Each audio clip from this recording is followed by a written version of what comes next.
So when it comes to the bucket system for the Mexico Open, we have too much information from past events. And what I mean by that is, prior to last year, the Mexico Open used to be called the WGC Mexico Championship. That played for a few years. And let me bring up the tournament history page to it. Let's see. You're not going to really see anything from here. But Vidanta was 2022, 2023. 2021 was at concession. And that was, I believe, during COVID. They needed to find a new place. Yeah, Mexico wasn't opening up their borders to let people in. From what I remember, it was that, or the golf club wouldn't open the golf course up because of COVID. So they played at concession, which was a nice golf course. So that was 2021. 2020, they played before COVID hit, from what I remember. Yeah. So the WGC Mexico Championship played between 2020 and 2017. And then prior to that, it was at Doral, which was in Florida. So really, we have 4 years that weren't in Mexico. Then we had 4 years that were, but at a different golf course at elevation. This was at Chapultepec. Actually, I guess I have the results right here. Yeah, there we go. You can see the golf courses used up here. And then we went to concession in 2021, and now we're at Vidanta Vallarta. So really, when it comes to the buckets, like if I were to show you what goes into all of the bucket information, basically I create all these tables for every spreadsheet. And I do a count of every year this event has played, how many golfers were inside the top 10 that follow the buckets. Or this would be the top 5. But I also have the top 10 here, and this is the one that I really pull from. How do we use information prior to 2021? I just don't think it's relevant. I don't think that's what we should do. So this is last year and last week. So this is your last week table. This is your last year table. I also have my course history and recent form tables right here. I just don't see how we go. These were also different events. So I mentioned this in the preview earlier. You know, in 2021, 2021, we had 72 golfers in the field. This was a WGC event. Strength of field was really strong. We had, I said it earlier in this video or early in the preview video, like 40 some golfers inside the top 50 that were playing in this event. This week, we have 3 golfers that are inside the top 50. So, like, it still doesn't, we can't really do a one-for-one comparison. So, if I were to go back again, every single year, we had 70 or less golfers every single year. How do we compare that to this year or last year? Last year, we had 144 golfers. Now, what I could do, or what I could say, is we could look at last week buckets and we could still look at recent form buckets, but just for last year. Because that kind of would help. So basically what I would do is give you the raw version instead of looking at like the summary page that I typically do and giving you the projections for each of these buckets. This is taking into account every year that this Mexico Championship, where it evolved from. Again, concession, Mexico Championship, the WGC Mexico Championship, and the WGC Cadillac Championship that was played at Doral. That's where this event originated from. Now, you could say we probably should just get rid of Doral because that wasn't even in the same country. We could also get rid of concession because that also was not in the same country. But we still have the issue of the other WGC Mexico Championships not should say other, but the WGC Mexico Championship, if we're using that information, those are your best golfers. So the stats are going to be skewed, which makes this really problematic when it comes to the buckets. Now, last year, just to give you kind of the raw stats, I didn't have a last year bucket because technically those golfers who played the year before or the concession championship, it's not the same event. So I'm not going to use last year's stats. Same applies for the course history bucket. I didn't use course history bucket, and I wouldn't use it this week either because there technically isn't any course history. There's event history, there's tournament history, but then you would have to lump in those WGC events. So really difficult to do that. Last year, if we look at the event played prior to, it was the Zurich Classic. So if we look at 2021, you can see the Zurich was played the week before the Mexico Open. Here's why I like the buckets. Doesn't matter playing the week before and traveling that distance, going from Zurich to Mexico. Obviously, it goes from Louisiana to Mexico, which seems like a pretty decent travel time. Like, I don't know how long it takes them to fly. Probably not. It's probably going to be the same as if they had an event in California. So I don't think it really matters if they played at the Zurich Classic. I don't think they're going to be tired. Remember, we used to have that conversation when it came to the WGC Mexico Championship, where they would come from what event? Yeah, so it was earlier in the year. They would go from the Genesis in California, fly to Mexico, and it's like, I don't know, is this kind of a bad thing? Like, are they going to be tired? Are they going to be jet lagged? That kind of stuff. Even in 2018, they were at the Honda Classic, which was in Florida. We had that conversation back then as well. I don't think you have to worry about that this year. Because if we just take a look at 2022, we had several people play the Zurich Classic the week before and finish inside the top 10. In fact, we have 1, 2, 3, 4, 5, 6 golfers. So take that into account. And of course, I also keep track of the recent form. So those are probably two buckets we could actually look at. And even if we wanted to use all events dating back, it's still always good to know, especially playing at the Mexico Championship. Playing the week before, is it a detriment? So again, we could use the raw stats here. You can see having a top 20 finish is pretty beneficial. This is the last week bucket. I know it doesn't say it above it. This is technically one big table. The top one is last year, bottom one's last week. You can see kind of indicates it right there. So you can see pretty high, or not to say pretty high, but a pretty good number of golfers every single year who played the week before finishing inside the top 10, or I should say playing the week before and having a top 20 finish at that tournament before, coming and playing this week's event and finishing inside the top 10. In fact, 22% of all golfers from this bucket have finished inside the top 10. And that's an 80% frequency rate, which is looking at every single year this event has happened and counting at least one time, dividing it by the total amount. Comes out to be 80%. So 8 out of 10 years. Having a top 20 finisher from the week before finished inside the top 10. So that's pretty good. We have kind of the same number when it comes to that 20 to 40th place. So having a top 40 finish coming into this event is pretty decent. I mean, like the week before, not, time before. The week before that event, if you had a top 40 finish, pretty decent. Outside of that, it's, well, I guess even having a top 60, that's a pretty high success rate. The success rate is looking at the total amount of golfers from this bucket and inside the top 10 and dividing it amongst the total amount of golfers. I shouldn't have done it that way. The total amount of golfers in that bucket overall. So,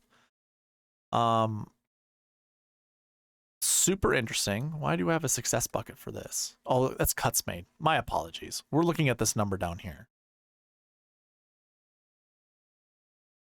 So we had 38 golfers total from this bucket. And From the top 10, we had 8. Trying to do my math in my head. Yeah, we divided it by 4. That's pretty, yeah, it'd be 20%.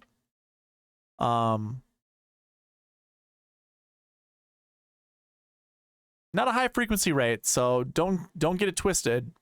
Half the years you have 0 golfers from this bucket inside the top 10. Anyways, I'm trying to pull as much information out of this as I possibly can. It's more of the mechanical way of doing it, you know, very raw data style. But now you get to see what I usually look at from week to week. Missing the cut the week before, by the way. Every single year we've seen at least one golfer who's missed the cut the week before finish inside the top 10. And same goes with golfers who did not play the week before. So there's a higher frequency or, you know, a higher number year to year here. But with 11% success rate, that means a lot of golfers come from this bucket. So if I were to show that in the summary, and we're looking at last week's sixes, normally we see about 40 golfers every single year, and we have 48 this year. And actually, I'm projecting somewhere between 3 to 6 of the golfers who didn't play last week to finish inside the top 10. Again, there are 40 of them. I think somewhere between 3 to 6 will be inside the top 10. I think that's pretty solid. So that's one way to look at this bucket system stuff. Again, this week is extremely unique because this is really the second true year this event has played. And unfortunately, I don't have a universal bucket system that we could just, you know, pull on to give us better answers to this stuff. We will be skipping the course history buckets. So let's go ahead and I'm just going to go ahead and put a filter on this. So we're not talking about last year. We're not talking about course history. We can talk about the other ones though. So we just kind of finished up last week. Kind of all over the place, but hopefully you guys are following along with me. The only one true bucket to be confident in would be your last week's sixes. The rest of the buckets have less, like, not as many golfers. I should say from the last week stat category. They don't have as many golfers in that bucket. Oh, it's actually flipped. I'm sorry. They actually have more. So you remember we were going over the high success rate of having a top 20 finish. There are 18 golfers in that bucket. High success rate with that 20 to 40 range, we have 16 in that bucket, where we normally see 7 and 10 respectively. So one bucket we don't have to look at is that 40 to 60 range because it's a team event. Those teams aren't going to be worse than 35th place. So we don't have any golfers in those buckets. So really, last week 1, last week 2, missed cut and did not plays. I think you could go one golfer that top 20 last week, one golfer in that 20 to 40 range, and one golfer who missed the cut, and then the other 3 golfers who did not play, and build your lineups that way. Of course, that's one piece to the puzzle. We can look at recent form buckets. I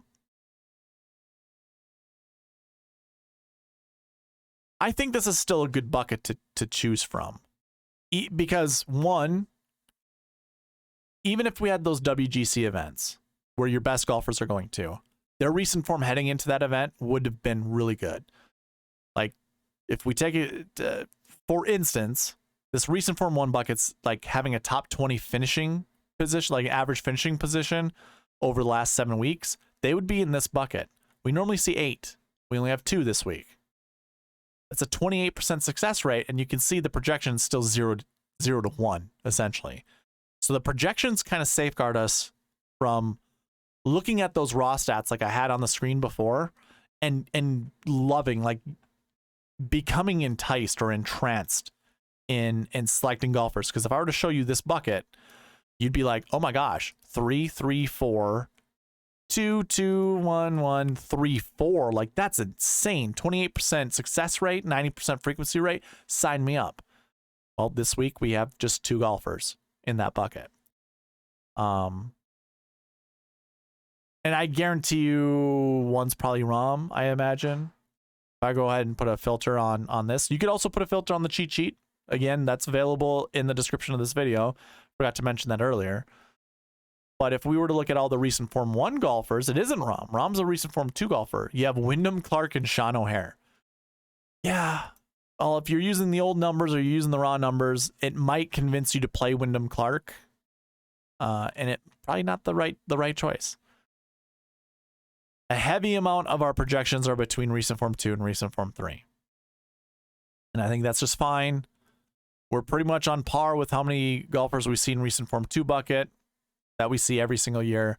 Recent Form 3, we have 20 more golfers than we typically see. So that projection is pretty high, and it's a high success rate. So that also works out too. So really finding your golfers between recent 2 and recent Form 3, those buckets, and then sprinkling in the other ones, it's probably where you want to go. Just to take a look at the recent Form 2 golfers. You got your 2 10K and above golfers, Rahm and Finau, a bunch of 9K golfers and 8K golfers, and then some 7 and 6Ks. So this bucket, remember, the projection for recent Form 2 is 2 to 4. Pretty darn close to 2 to 5, but it's 2 to 4 golfers from this bucket. So if you wanted to pair up a Rahm with a Benny Ann and maybe S.H. Kim and a Martin Trainer, there's 4 golfers right there. By all means, do so. It works out. It matches. Actually, yeah, I mean, 4 golfers is what you want to select. I said it was close to 5, right? Yeah, if this was over 4, then it would be 5. 2 to 4. You'd certainly do it that way, or maybe you just kick out like S.H. Kim and you go Rahm, Ann, and Trainer. Like you could do it that way.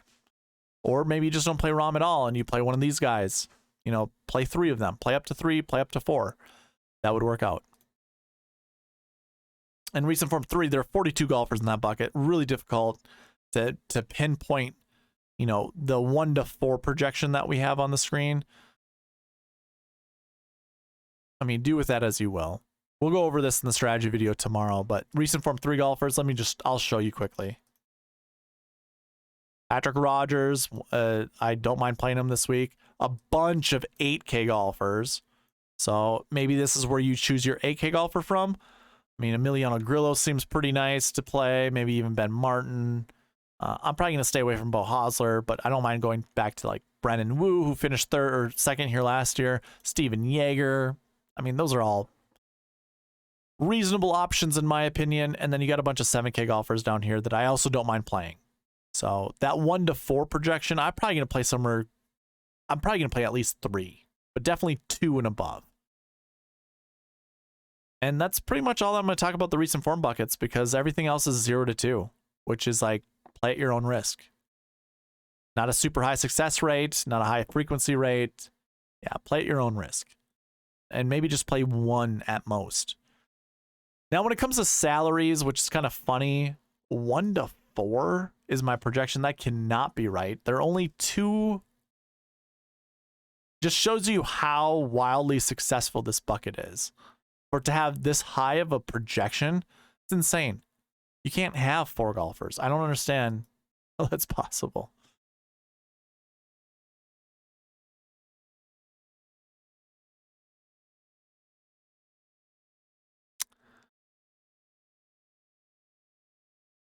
That's insane.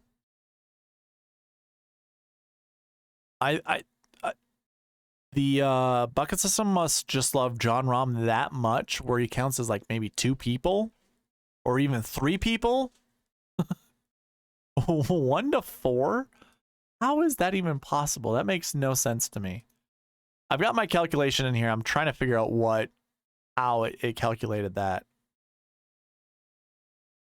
Takes into account all the success rates, the amount of golfers in the bucket this week, and the strength of field that's going towards that bucket. Yeah, so it's just pointing us to Rahm. Just Rahm. Just continue to play Rahm. And then just fill in the rest with whomever. Not a big deal. Strokes gained buckets. Yeah, that was a pretty fast salary bucket portion of the video. Strokes gained buckets.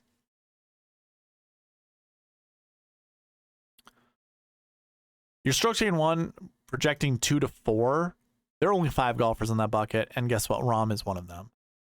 So if you're in the cheat sheet and you're taking a look at this, This is all color coded. So you could actually go sort from top to bottom, like A to Z on the strokes gained bucket, and you're going to see it's all color coordinated.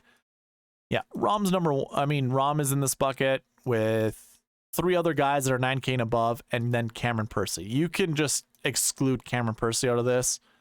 I don't mind playing like Rahm and Rogers. I kind of mentioned this in the Turn podcast that I was on earlier today with Andrew Putters. You can find that on YouTube. Just Google or go in the search bar and go The Turn. I talked about golf there. Or on Twitter, you can follow them at The Turn there. You can also look at my follows and probably figure it out from there. But Andrew Putters, Joe Nicely, they're the what's the word? I mean, they're the creators of The Turn, but I'm trying to think the host and co-host of The Turn. We talked about golf there, and I said Patrick Rogers was one of my favorites. I know a lot of people will probably go to Wyndham Clark, and if you're one of them, that's fine. He's in a bucket that says play him. And again, the projection's 2 to 4. And that's to be inside the top 10. That's not to say pick 2 to 4 golfers. That's how many golfers from here I think are going to be inside the top 10. And if it's up to 4, that actually puts in a large consideration to maybe not play Jon Rahm and play, 2 or 3 of these guys if you can fit them in a lineup. Probably not 3. You probably just fit 2. But if you can do 3 like Finau, Clark, Rogers, or even if you wanted to mess around with Cameron Percy, by all means do so. It's available to you. The next bucket, 0 to 1, strokes gained 2. There's not a lot of golfers in this bucket that are worthwhile, it appears. I mean, I like S.H. Kim. I'm probably not touching Nikolai Højgaard. That's a very expensive price tag, but at the same time, I kind of do want to play him. Bo Hosler, whatever. Don't care. I do like S.H. Kim. I like Hodges. Eckroat, Sig, Schmid. Those are all golfers I don't mind playing. Probably stay away from these bottom 3 guys. Although Michael Gligic kind of, for whatever reason, I'm very intrigued, very interested in playing. But yeah, your projection here is 0 to 2 of being inside the top 10. So play at your own risk. Strokes gained 3. This is going to be a higher projection, 1 to 4 to be inside the top 10. That's a pretty good. I think that's a pretty good projection. So here it's a bit larger. You got Gary Woodland at the top, Taylor Pendrith. I do like Pendrith. I like Benny Ann as 9K and above golfers. I like Rye, Martin, Grillo, Smalley, Brandon Wu, Steven Yeager as my 8K and above golfers. I actually don't even mind MJ Duffy, if I'm being honest. I like Gordon. I like Liss. I like Bramlett, Batia, Hoffman, Norman, Yuan, Nunez. Pretty much naming every single golfer. And then when you come down the 6K range, I like Gerard. I like Smotherman. Tano Goya, I like him. I don't mind Cody Gribble, Carson Young. Maybe a huge dart throw in Trevor Cohn. Like, I don't mind these guys at all. So lots of choices there. Again, I'm projecting 1 to 4 to be inside the top 10 there. And then when we look at the rest, it's, strokes gained 4, 1 to 4. Or 1 to 3 is the projection. I don't think I can get to McNeely or Noren or even Putnam, although I guess I don't mind playing Putnam. No one really strikes my fancy when it comes to building any golfer, like building a lineup with any of these golfers. Like Eric Cole. So if you want to do like a Corrales Punta Cana like correlation, Matt Wallace won that event. Perhaps he could win this event. Probably not, but maybe. I think Eric Cole has a lot of upside. 23rd in my model. Pretty darn good. Peter Malnati seems safe, but maybe not. Ben Taylor, by the way, 18th in my model. $6,800. Maybe this is where we find one of our 6K golfers. I like him. I like Martin Trainer. I like Tyson Alexander. I could actually get behind a Bryce Garnett, who I think has played well at the Corrales Punta Cana. I was going to say, I think he won it before. Not positive off the top of my head, but not bad plays there. And that's probably all I'm going to talk about when it comes to like strokes gained 4.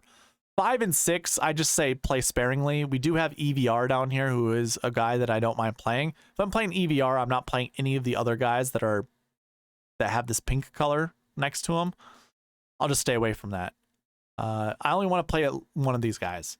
And the projection is 0 to 1, but of course we leave a 2-point gap, so 0 to 2 is the actual projection.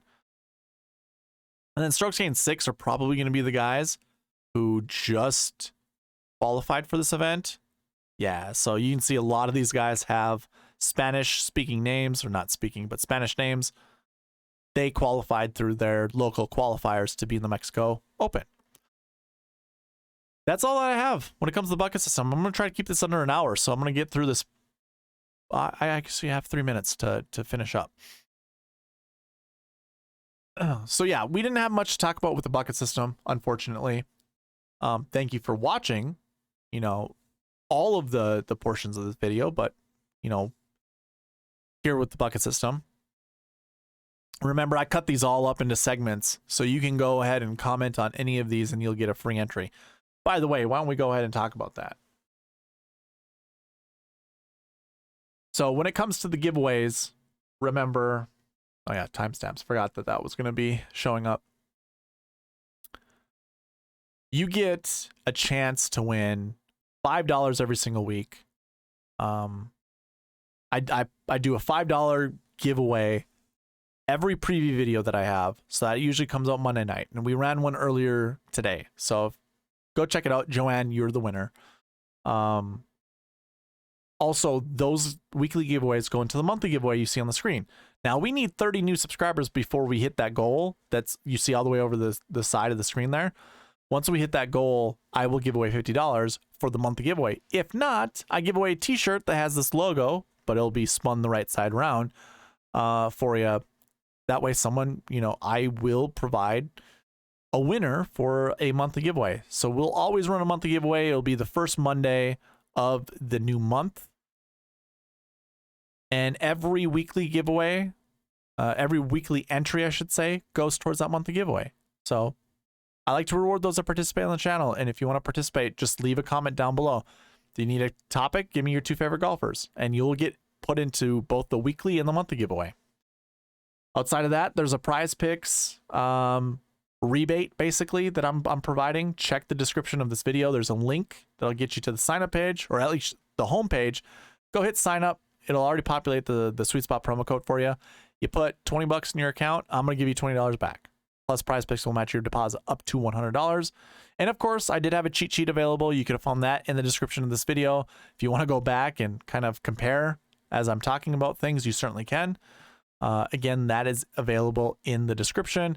And I will have an optimizer ready for tomorrow. I have to wait for the tee times to come out before I finish it. If you're interested in that, again, be subscribed. Comment down below on one of my videos. Email me right there, SweetSpotDFS@gmail.com. Let me know you're interested, and I will send it your way. Outside of that, that's all that I have for this preview. It was short, sweet, to the point. There really wasn't much to talk about the Jon Rahm Open. All right, guys. Thank you for watching. Please leave a like, comment, subscribe, all that good stuff, and I'll see you in the next one. All right, bye.